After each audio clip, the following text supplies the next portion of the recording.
everyone. Welcome to Small Biz Tips. About 3, 4 months ago, I started seeing these posts about this guy, and I was amazed by the knowledge he was sharing on business. But then I look at his profile, it says built a business to over 100 million and sold it for 400. I'm like, wait a second. So that piqued my interest, and I started following him. And then I reached out, and he replied. I was like, okay, that's good. So I have a legend today, guys. I can't wait for you guys to hear what he has to share. Mike, what's going on, man? Yeah, well, thanks for the intro. Thank you. Thank you for jumping on. So to get the ball rolling, who is Mike? My name is Mike Fata. I'm a Canadian, born in the prairies of Manitoba, and grew up here. And 25 years now as an entrepreneur. After a Um, life change to lose over 100 pounds when I was a teenager, I got interested in health and started a health food company in 1998, and we pioneered hemp foods across the world, and built $100 million business and sold it like 5 years ago now, actually, and now I'm taking the second part of my career, second part of my journey. nice. Well, first, congratulations.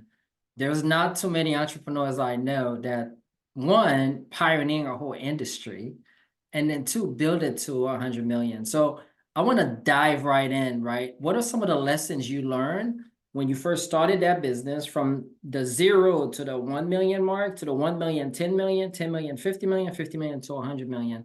What are some of those lessons that like stick with you?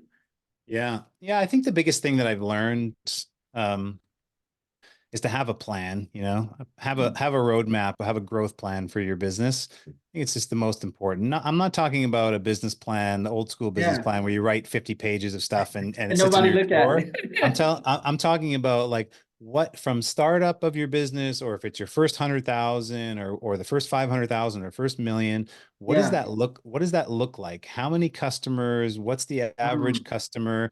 And other operationalizing the budget kind of growth items is super mhm. critical. Like if not, you don't have a roadmap, and you don't usually set out, on a journey, unknown journey without a map. So I probably wrote our business plan, even a nice simple one, over and over and Yeah. over again.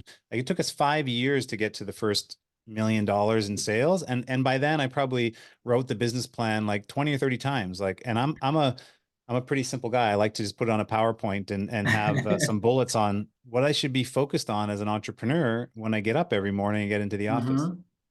So I like the fact that you gotta have that plan set up, and it's not a business plan because everybody will spend so much time, especially beginning entrepreneurs, a lot of time on a business plan and never actually took action, right? So it took you guys 5 years to get to that first million. How long did it take you to get from that first million to that 10 million and that 10 million to 50 million? Yeah, another five, so yeah, 5 years to get to the first million, another 5 years to get to 10 million in annual revenue. So it took us 10 Mm, years to get to 10 million annual revenue. And then at that point, we really started to hit the vertical part of our growth curve, and we went from 10 million to 100 million in revenue over 10 years. So it was wow. basically about $10 million of revenue a year that was added to the business.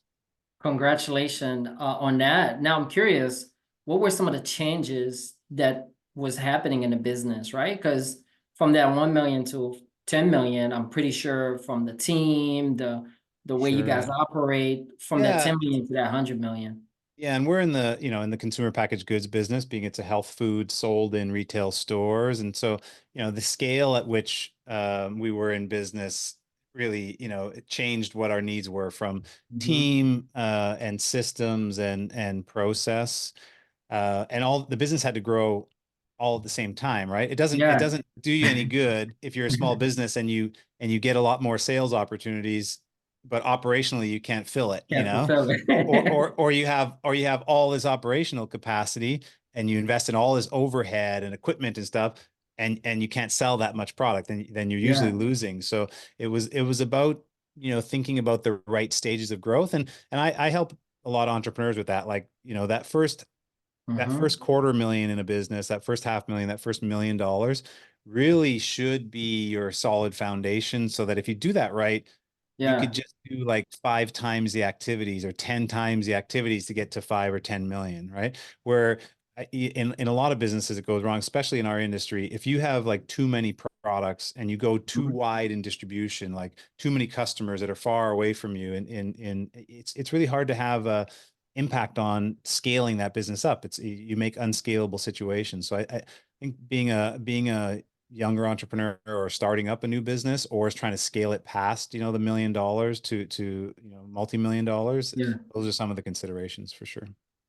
I'm also curious in terms of when it comes to building out that team, right? Because that team shift as you grow because different people have different expertise.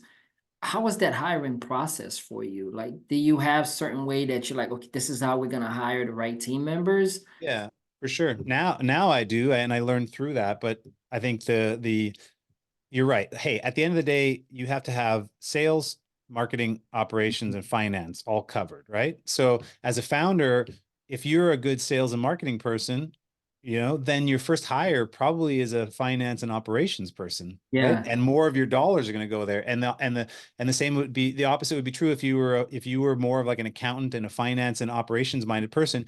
You need a good sales and marketing person. And that could come as a co-founder or that could come as your first employee or first employees. So it's good to be mindful of that first to really understand yeah. that. And then from there, like look at world-class process. What does a good world-class hiring process look like? Well, by $100 million, we had it in the business, and that means having a very solid job description. Like what are the duties that this person is actually going to do and what's the expectations of the outcome of hiring that person in the first place? What are the competencies and skill sets that they need and or experience that they need? And then what's the kind of fit? Like, how are they? What kind of person is going to fit well in the business to the business's Mm, core values and culture? So you need that job description and that posting up front. But I found it's really helpful. I developed interview questions for hiring. okay. So for each role, whether I was hiring an accountant or I was hiring a plant manager or a new salesperson, I had a list of questions by the role that went along with Okay. the job description to test the individual's competency and experience. And I just found that a simple grading scorecard when you're having that discussion, that interview with them of a 1 to 5, one being low and Mm, not acceptable, 5 being outstanding, and then you have to have a 3, at minimum a 3. If I look after the interview and the discussion and there's 2s on the page, I'm like, they're not going to be good for the role. If it's all 3s and maybe even 3s and 4s that I scored, then yeah. afterwards I can go and subjectively um evaluate the person properly. So those are some of my key learnings after hiring.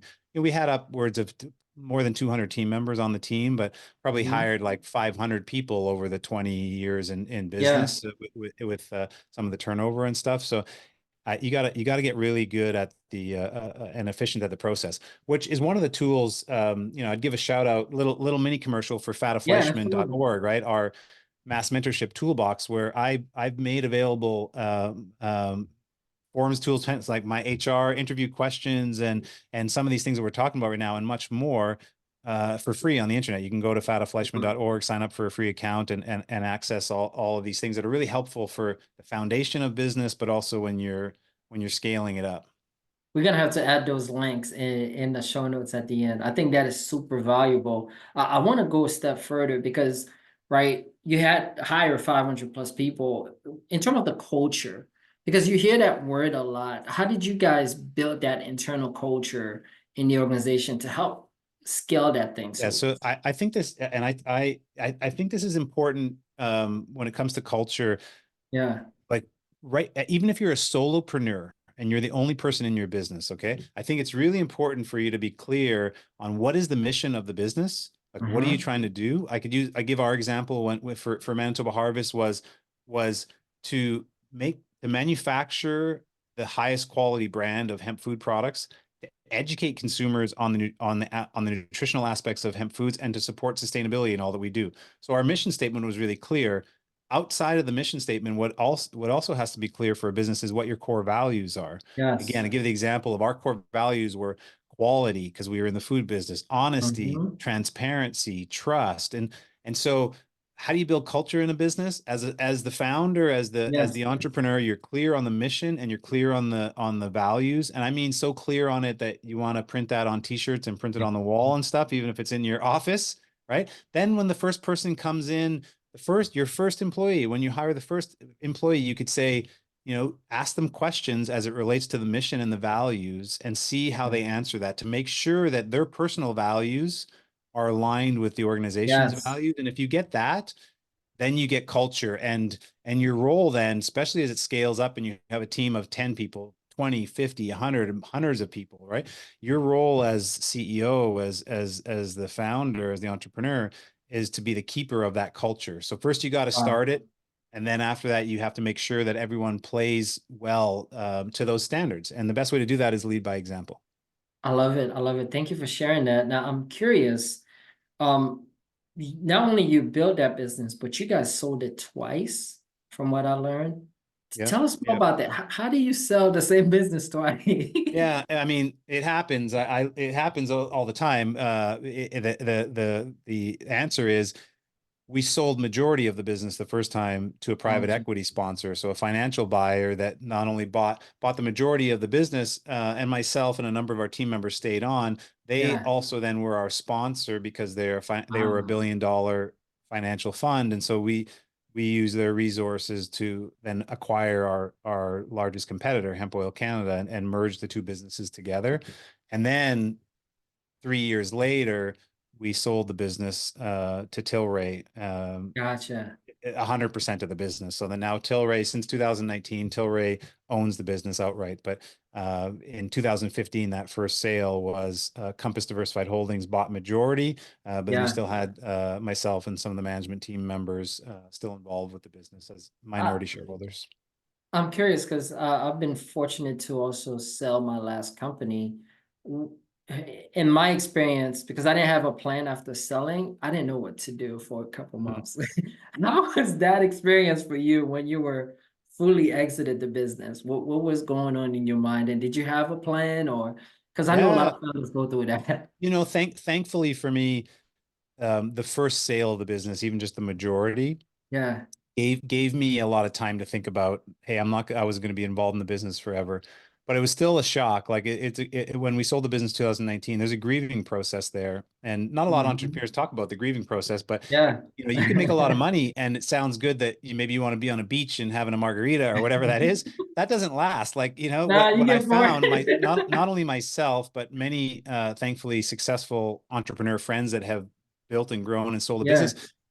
you want to show up to work and be with your team and working on the Yeah. next project that you were doing, and all these things that were happening in the business to create success in the business. You want to keep doing that as an entrepreneur. That's how we're wired, right? And so I think you know I've now had the opportunity to coach and mentor some other younger founders that were coming in transition and it's up to the business. You got to be mindful that you're in transition, and you have to now put a lot of focus Mhm. on what's next. What is your next? Yeah. Are you going to start another business? Are you going to invest in a business? Are you going to take some time? Like, you need to be clear and go back to what I say, like, live the plan, right? Have a plan for yourself, and make sure that that's kind of clear. So no, I didn't have a full plan, but thankfully I had been working on ideas and plans since we sold a portion of the business before. So I'm curious now, right? Fast forward 5 years later. I know you have coaching, speaking, and you do some investment. So tell us more about that. How do you identify, hey, I want to invest in this business? Are you buying with other private equity firm, or you more focused on startups? Like Yeah, it's changed. what's your It's thesis? morphed a little bit, but I'd say, 5 years into it now, I'm very clear on my business plan. It's taken 5 years, Yeah. but yeah, I have a portfolio of 9 companies that I'm invested in.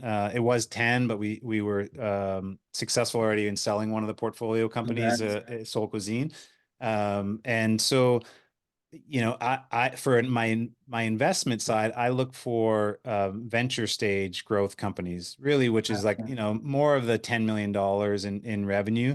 And Yeah. yeah, I do generally invest alongside other investors and some of the institutional partners that I've done business with over the last 20 years, and then take an active role in the business as an advisor or a board member or a chair, so I can help with the governance of the business. So that's evolved over the last 5 years. But now those are the deals that I'm looking for, and Gotcha. I'll add some more companies to my portfolio, but it'll also be my personal involvement helping them grow. Gotcha. Gotcha.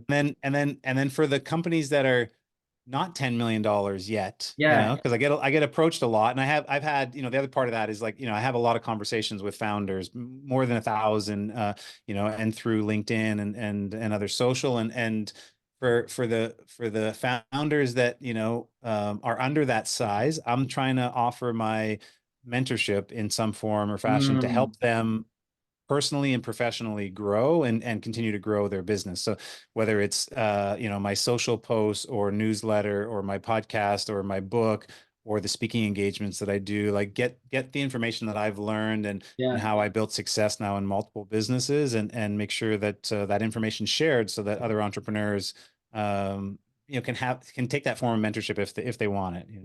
I love it. So I'm looking at the time. It's almost time to go. We got to have you come back, man. This is so good.